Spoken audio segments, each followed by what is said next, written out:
You think I wanted this? You think I asked to be barren? Maren's voice splintered through the night, her hands trembling as the adoption papers fluttered to the floor. Then why did you leave? Calder whispered, his voice cracking. The front door slammed before he could answer himself. Outside, the snow swirled around the three children who had just called her mom for the very first time. Before we begin, tell me in the comments, where are you watching from? United States, Canada, UK, Australia, Jamaica. The rain fell heavier than usual that December night in Tampa, Florida, the kind of cold that felt foreign, almost cruel, to a state built on sunshine. Maren Hale stood on her front porch, shivering beneath the dull yellow glow of the porch light. Behind her, the sound of her husband's voice tore through the house one last time. 3 years, Maren. 3 years of doctor visits, money, hope, for what? Nothing. Tobias Locke was a man who measured worth in results, and when life didn't deliver what he wanted, he looked for someone to blame. Tonight, that someone was his wife. Maren stood frozen, her breath trembling in the humid air. The suitcase by the door wasn't hers. He'd packed it for her.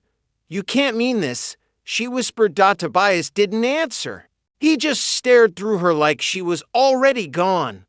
Go, he said coldly. I can't live in a house that feels empty. The door closed behind her with the sharp click of a lock sliding into place. And just like that, Maren was no longer a wife, just a woman on a Florida street, holding a suitcase and a heart she didn't know what to do with. She walked without direction, the rain soaking her clothes until every step squelched. Streetlights blurred through her tears. Her phone buzzed over and over again, but she couldn't look at it. Not yet. When she finally did, she saw the last message from Tobias glowing on the cracked screen.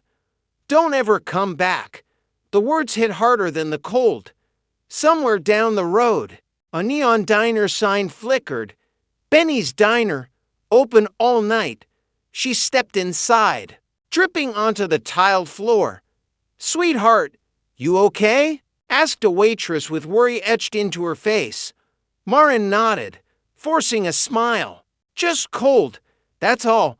The woman handed her a towel and a mug of coffee before hurrying away to another table. Maren wrapped her hands around the cup, watching steam curl into the air like something she couldn't hold on to. Outside, headlights cut through the rain. A black SUV slowed to a stop near the window. A tall man stepped out, adjusting the collar of his coat as if he wasn't used to Florida's rare winter chill. He looked up, and for a brief second, his eyes met hers through the glass. He came inside quietly, brushing rain from his sleeves. You dropped this outside, he said, holding out a scarf she hadn't even realized was missing.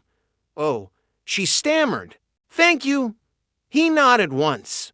You shouldn't be out here alone. Not on a night like this. I didn't plan to be, she murmured. I just didn't have anywhere else to go. The man studied her for a moment. Not in judgment, but recognition. Calder, Reese, he said finally, extending a hand. Maren Hale. There was something steady in his eyes, something she hadn't seen in a long time. Gentleness without pity. Come on, he said quietly. Let me get you out of this rain. Clearwater's not far. Maren hesitated. She didn't know this man, but the thought of going back to an empty house, back to the silence, hurt more than the unknown. Okay, she whispered. They stepped into the rain together, the diner lights glowing faintly behind them. Inside the car, the heater hummed, thawing the numbness in her fingers. Neither spoke at first. Sometimes silence feels safer than words. For Calder, it wasn't the first time he'd seen someone break, but it was the first time he'd stopped to help. For Maren, it wasn't rescue she felt. It was something quieter, Something like grace. If you've ever stood outside your own life, watching everything you built fall apart, you know what this moment feels like. It's not about being strong, it's about choosing not to disappear. Maren didn't know it yet, but that single choice, stepping into a stranger's car, would change everything. If you're still here, maybe it's because you felt the same kind of cold once. Stay. Her story deserves to be heard. As the SUV turned toward Clearwater, her phone buzzed again. The same text still glowed on the screen. Don't ever come back. Calder's voice broke through the quiet hum of the heater. Come with me. The drive to Clearwater was quiet, the kind of quiet that doesn't need to be filled. Rain turned to drizzle as Calder's SUV rolled along the coastal highway, the glow of streetlights reflecting off the wet pavement. Maren stared out the window, her breath fogging the glass. She didn't know where she was headed, only that she couldn't go back. When the car finally slowed, she looked up to see a large, coastal home perched above the shoreline. It wasn't new or flashy, but it felt solid, lived in. Soft porch lights glowed through the rain. Calder shut off the engine and turned to her. You can stay here tonight. There are spare rooms. My kids won't mind. She blinked. You have children? 3, he said, half smiling. They lost their mom 2 years ago. Something in his voice cracked slightly when he said it, but he quickly looked away, hiding it behind composure. Inside, the house smelled faintly of cinnamon and ocean salt. Toys scattered near the stairs, drawings taped to the fridge, the kind of chaos only children can create. Before Maren could speak, small footsteps echoed down the hallway. A little girl appeared, dark curls, wide eyes, a blanket wrapped around her shoulders. Daddy? She asked, rubbing her eyes. Who's that? Calder crouched down. Ela, this is Miss Maren. She's staying with us for a bit. The girl smiled sleepily. Hi, Miss Maren. Maren smiled back, her voice barely steady. Hi, sweetheart. Behind Ela came Timur, Milo, shy and quiet, clutching a toy truck, and Junie, a toddler with hair sticking up like sunshine. They gathered around Maren, curious but unafraid. Calder led her upstairs to a guest room, soft light spilling across white sheets and a window overlooking the sea. You can rest here, he said. Tomorrow, we'll figure things out. She nodded, murmuring, Thank you. I mean it. He paused at the door. You don't owe me thanks, Maren. Sometimes people just need someone to stop the bleeding. When he left, she sat on the edge of the bed, tears blurring her vision again. But this time, they weren't only from pain, they were from the small, unfamiliar thing blooming quietly in her chest. Peace. The next morning, sunlight poured through the curtains. The storm had passed, leaving the Gulf calm and blue. Maren found Calder in the kitchen flipping pancakes, wearing an apron that read World's Okayest Dad. The children sat at the table, Ela helping Junie with syrup, Milo coloring quietly in a corner. Morning, Calder said, glancing up. Hungry? Maren smiled faintly. I can help. It's the least I can do. She rolled up her sleeves and joined him, her hands finding purpose again in simple motions, whisking batter, pouring coffee, slicing fruit. The kids giggled when she burned the first pancake, and for the first time in months, Maren laughed, a real laugh, the kind that felt like breathing again. After breakfast, Calder asked if she'd consider helping around the house, part-time, just until she got back on her feet. He didn't say it out of pity, but respect. Maren hesitated. I don't want to be a burden. He shook his head. You're not. You're helping. And so she stayed.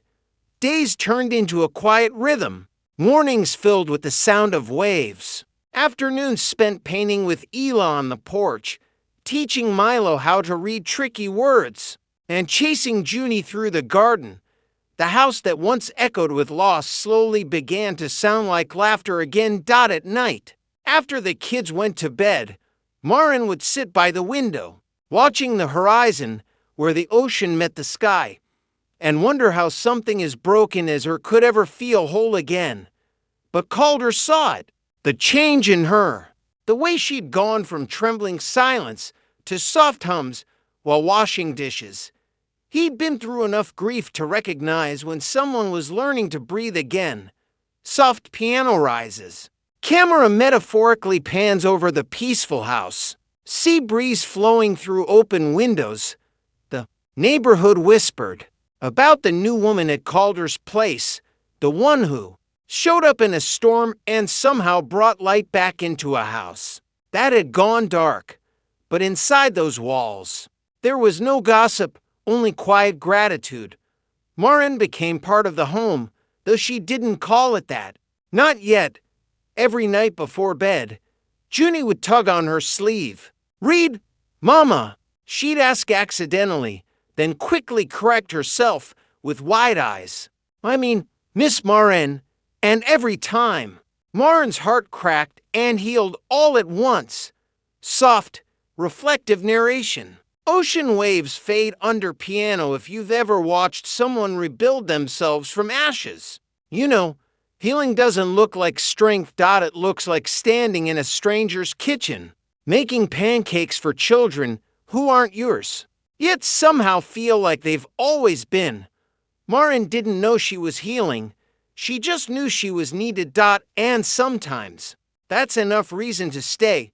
If you've ever felt like her, quietly piecing yourself back together where no one can see, then don't just leave now. Stay. Walk this road with her. That evening, as Calder tucked the children into bed, the sound of tires crunched on the gravel driveway outside.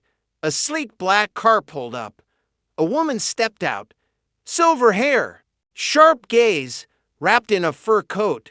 Calder's expression tightened. "Maren," he said quietly, "that's my late wife's mother." Maren froze as the front door opened. "So," the woman said coldly, "you're the one trying to replace my daughter." The tension in the room was sharp enough to taste. Maren stood frozen near the entryway, her palms damp against her jeans. The woman who'd just entered carried herself like authority, sharp posture, tailored coat, and grief turned bitter over time.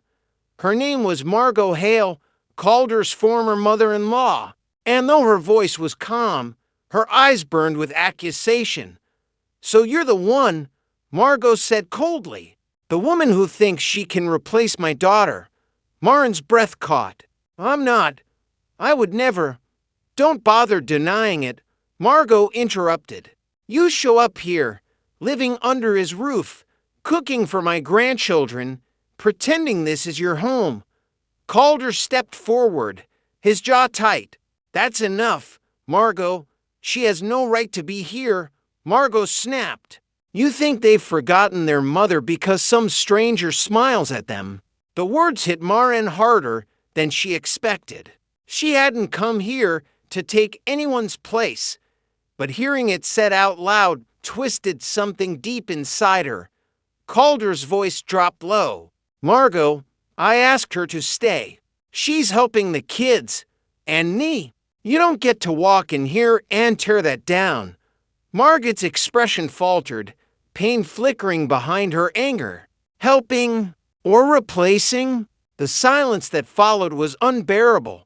Maren set down the dish towel in her hand and whispered, "I'm sorry. I never wanted to cause trouble."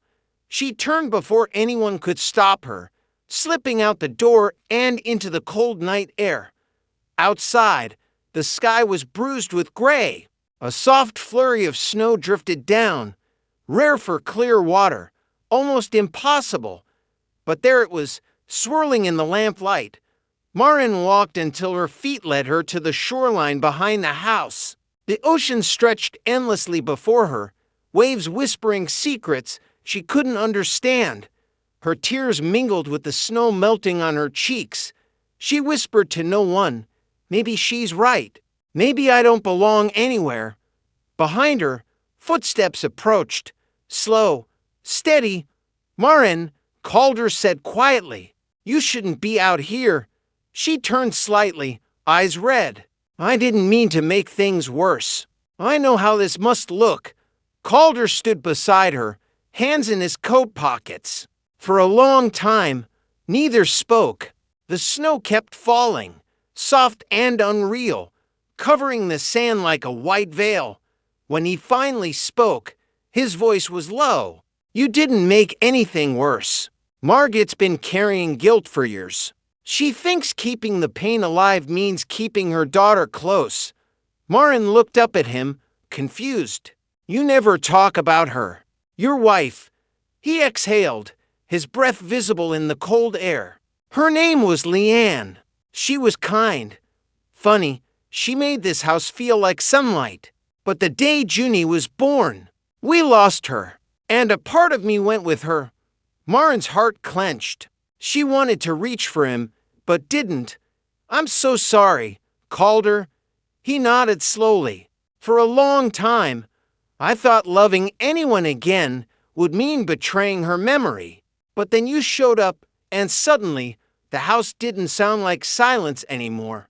Maren turned away, tears blurring her vision. "You don't understand. You shouldn't see me like that. I can't give you what you lost." Calder frowned. "Why would you say that?" She swallowed hard. "Because I can't have children. I was in a car accident years ago. It made me infertile. Tobias married me knowing that. But when it became real, he couldn't handle it. So he left." Her voice broke on the last word. The confession hung between them, raw and fragile. Calder's expression softened. He stepped closer, his tone steady, but full of quiet conviction. "You gave my kids something no one else could. Warmth. That's something biology can't create." Maren shook her head, tears spilling freely now. "You don't mean that." He met her eyes. "Yes, I do." For the first time in a long time, Maren didn't feel small when someone looked at her. She didn't feel broken. She felt seen. The snow fell harder now, wind whipping through the palm trees.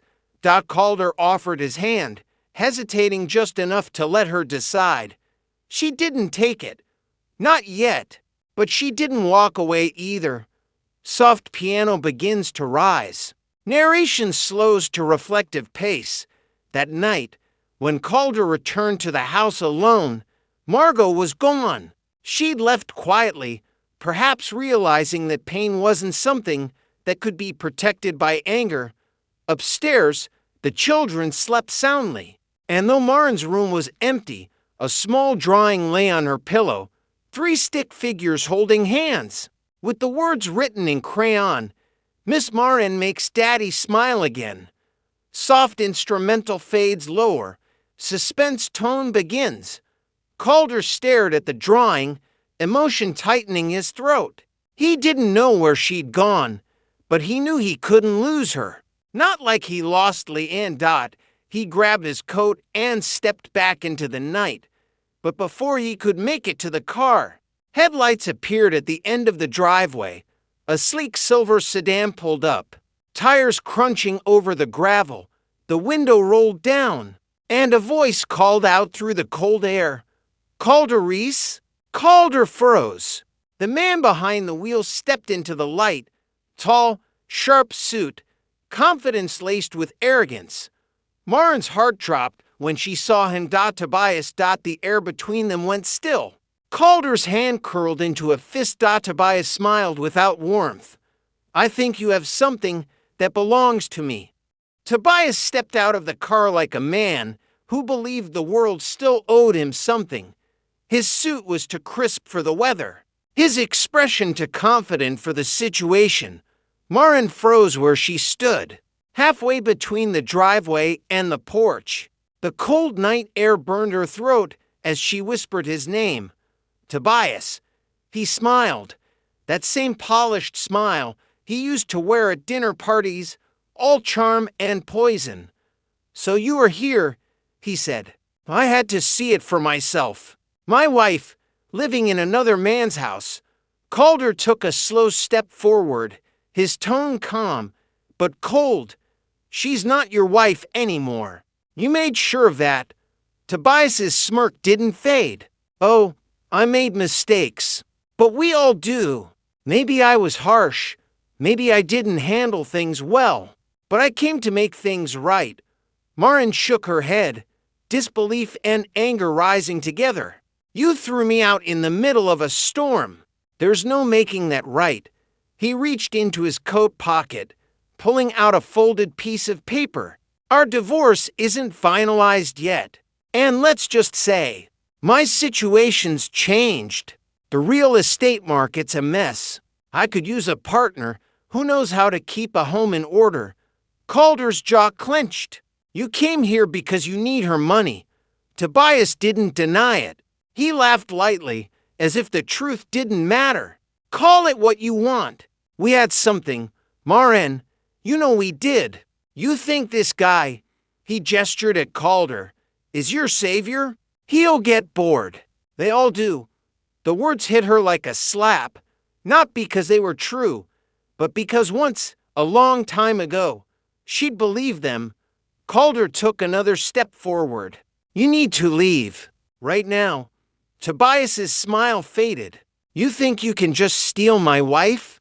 Calder didn't flinch. "I didn't steal her. You lost her." The silence that followed felt electric, the kind that splits open what people truly are. Maren finally stepped forward, her voice trembling but firm. "Tobias, you need to hear me clearly. I'm not your wife. I'm not your property.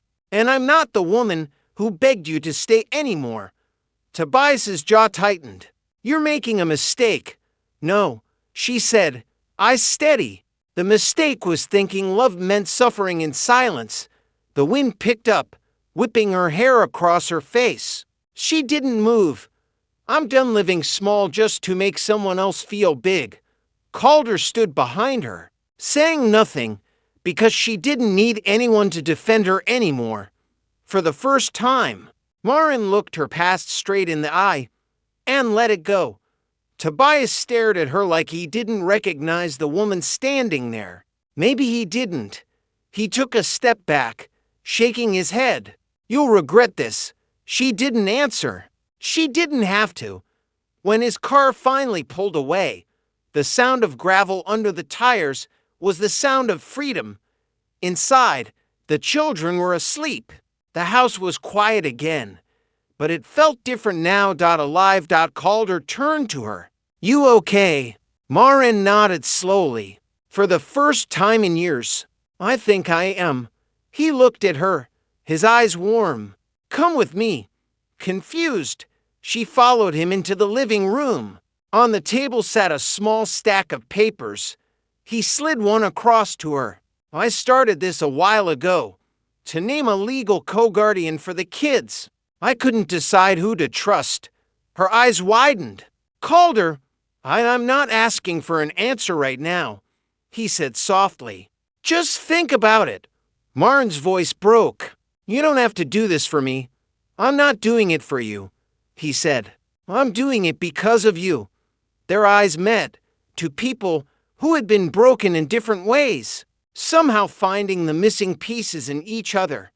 If you've ever had to stand your ground against a person who once swore they'd protect you, you know that kind of strength doesn't come easy. It's not revenge. It's release. Maren didn't fight to win. She fought to be free. And maybe that's what we all want, to stop being prisoners of what broke us. If you're still watching, maybe it's because part of you knows what that freedom costs. Don't turn away now. Stay, for her courage and for your own. Calder picked up the pen and handed it to her. Maren's hand trembled as she took it, the same hand that once signed away her marriage, now signing towards something entirely new. Outside, snow began to fall again, soft, impossible, Magical. Calder whispered, "Welcome home." Morning came quiet over Clearwater. The snow that had fallen through the night clung to the palms and rooftops like something out of a dream. It would melt by noon. Florida's snow never stayed, but for now, it wrapped the world in stillness. Inside the Reese house, the smell of coffee and waffles drifted through the air. Calder stood at the stove in his worn gray hoodie. His children gathered around the table cutting paper snowflakes. When Maren stepped into the kitchen, sunlight spilled across her face. The room fell into a silence that felt like acknowledgement. "Sleep okay?" Calder asked. She smiled. "Better than I have in a long time." The adoption papers from the night before lay on the counter. Her signature was still drying, her handwriting unsteady but brave. Calder slid the final page into an envelope. "It's official now," he said. "You're part of us if you still want to be." Maren looked at the children. Isla's grin was shy but proud. Milo raised his hand for a high five, and Junie ran straight into her arms. "I do," Maren whispered. That afternoon, they drove into downtown Clearwater to the courthouse. The judge looked over the documents, glanced at Maren, then at the three small faces peeking over the bench. "You all understand what this means?" he asked gently. Calder nodded. "Yes, sir." "Then it's settled." The gavel fell with a soft tap that somehow sounded louder than thunder. When they stepped outside, the snow had started again, light, shimmering, rare. Passersby stopped to lift their phones, recording the miracle of a Florida snowfall. But for Maren, it wasn't the sky that felt miraculous. It was the hand holding hers. That evening, the family gathered on the back porch. The horizon burned orange over the Gulf. Junie climbed onto Maren's lap, clutching a blanket. "Mom," she said sleepily. The words slipped out naturally this time, no hesitation, no correction. Maren froze for a moment, her heart catching in her throat. Then she smiled and kissed Junie's hair. "Yeah, baby, can we keep the snow forever?" Maren looked out at the waves, glittering under the fading light. "Maybe not," she said, "but that's what makes it special."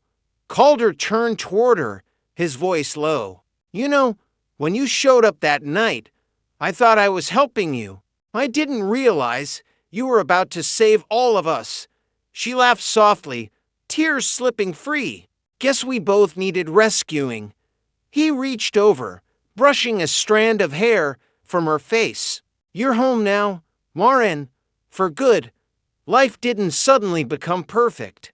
The bills still came, the kids still argued, and the memories of what had been lost never fully left. But the house was full again of laughter, of color, of noise that sounded a lot like hope. Every morning, Maren painted by the window while the children got ready for school. Calder worked in his office downstairs, the door open so he could hear them. Some days the ocean breeze carried the smell of salt and waffles through the whole house. Those were her favorite days. And sometimes, when it was quiet, she'd find that old text still saved on her phone. "Don't ever come back." She never deleted it, not out of pain, but because it reminded her how far she'd gone. Narrator voice deepens. Warm tone for closing reflection. In Florida, snow doesn't last. But for one small family on the coast, that winter never melted away. Because sometimes, what breaks you isn't the end of your story. Sometimes, it's the place where a new one begins. Calder once said he didn't rescue her. He was right. Maren rescued herself by believing that being wanted and being worthy were not the same thing. And when she did, love found her waiting. Music swells. If you've ever been told you were too much or not enough, remember Maren. She didn't get her miracle by begging the world to love her. She found it the moment she decided she deserved peace. Maybe that's the real lesson hiding in her story. You can't control who leaves, but you can choose who you become after they're gone.